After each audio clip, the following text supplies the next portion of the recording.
ఎన్నికల కౌంటింగ్ అనంతరం ఈ కృష్ణా జిల్లాలో కానీ రాష్ట్రంలో అనేక మంది తెలుగుదేశం పార్టీ జనసేనకు సంబంధించినటువంటి నాయకులు కార్యకర్తలు వైఎస్ఆర్ కాంగ్రెస్ పార్టీ గ్రామ స్థాయి, వార్డు స్థాయి, మండల స్థాయి, నియోజకవర్గ స్థాయి యాక్టివ్గా ఉండేటువంటి లీడర్స్ పైన ఉద్దేశపూర్వకంగా దాడులు చేస్తున్నారు.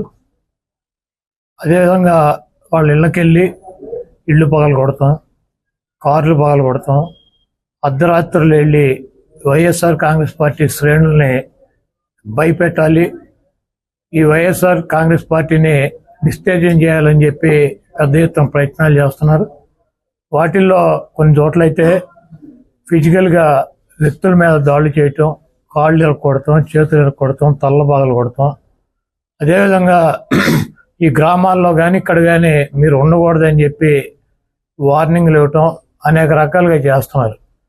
వీటికి ప్రత్యక్ష సాక్షులు పోలీసులు దగ్గర ఉండి వాళ్ళు కొడతాంటే వీళ్ళు చూస్తూ నిలబడి ఎంజాయ్ చేస్తున్నారు. ఈరోజు మా దగ్గర పోలీసులు ప్రేక్షక పాత్ర వహించేటువంటి సన్నివేశాలు, తెలుగుదేశం పార్టీ అల్లరిమోకల్లో మా వాళ్ళ మీద దాడి చేస్తున్నటువంటి సన్నివేశాలు సీసీ ఫుటేజీలతో సహా, ఫోటోలతో సహా మా దగ్గర ఉన్నాయి. మేము ఎస్పీ గారికి కానీ లేదా లోకల్గా ఉన్నటువంటి పోలీస్ స్టేషన్లో కానీ కంప్లైంట్ ఇచ్చినా, ఒకవేళ మాకు ముందు సమాచారం ఉండి ఇలా గొడవ జరిగేటువంటి పరిస్థితి ఉందని చెప్పినా కూడా వాళ్ళు వచ్చి ప్రేక్షక పాత్ర వహించడం, అదేవిధంగా ఎటువంటి కేసులు కూడా కట్టినటువంటి పరిస్థితి లేదు. కాబట్టి మేము జిల్లా పార్టీ తరఫున మా దగ్గర ఉన్నటువంటి వీడియోగ్రాఫులతో, ఫోటోగ్రాఫులతో హైకోర్టుకు వెళ్ళి ప్రైవేట్ కేసులు వేయాలని చెప్పి నిర్ణయించుకున్నాం. తప్పకుండా దాడులు చేసినటువంటి వాళ్ళే కాదు, దాడులు చేస్తుంటే చూస్తున్నటువంటి పోలీసు వ్యవస్థ మీద కూడా కేసులు వేయటానికి సిద్ధంగా ఉన్నాం.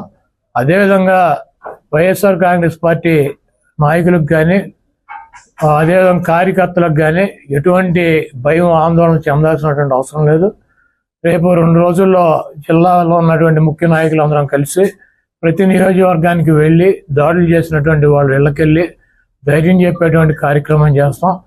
దీనికి జగన్మోహన్ రెడ్డి గారు కూడా మీరు ఎట్టి పరిస్థితుల్లోనూ కార్యకర్తలు కానీ, నాయకులను కానీ జరుగుతున్నటువంటి దాడుల్ని మీరు చూస్తూ ఊరుకోవద్దు, పార్టీ అంతా యాక్టివ్ అవ్వండి, అందరూ ఒక వేదిక మీదకి వచ్చి వాటిని తిప్పి కొట్టాల్సిన అవసరం మన మీద ఉందని చెప్పి ఆయన కూడా చెప్పారు. కాబట్టి పోలీసు వ్యవస్థ ఒక అసమర్థమైనటువంటి వ్యవస్థగా ప్రేక్షక పాత్ర వహిస్తున్నటువంటి ఈ పోలీసు వ్యవస్థకి మరి మా నుంచి ఈ తెలుగుదేశం పార్టీ గోండాల నుంచి మా పార్టీ నాయకుల్ని, కార్యకర్తల్ని కాపాడుకోవటానికి మేము కూడా 2 రోజుల్లో రోడ్డు మీదకి వచ్చి ఎక్కడైతే మా వాళ్ళ మీద దాడులు జరిగినాయి, ఎక్కడైతే మా వాళ్ళని ఇబ్బంది పెడుతున్నారో ఆ ప్రాంతానికి వెళ్తాం.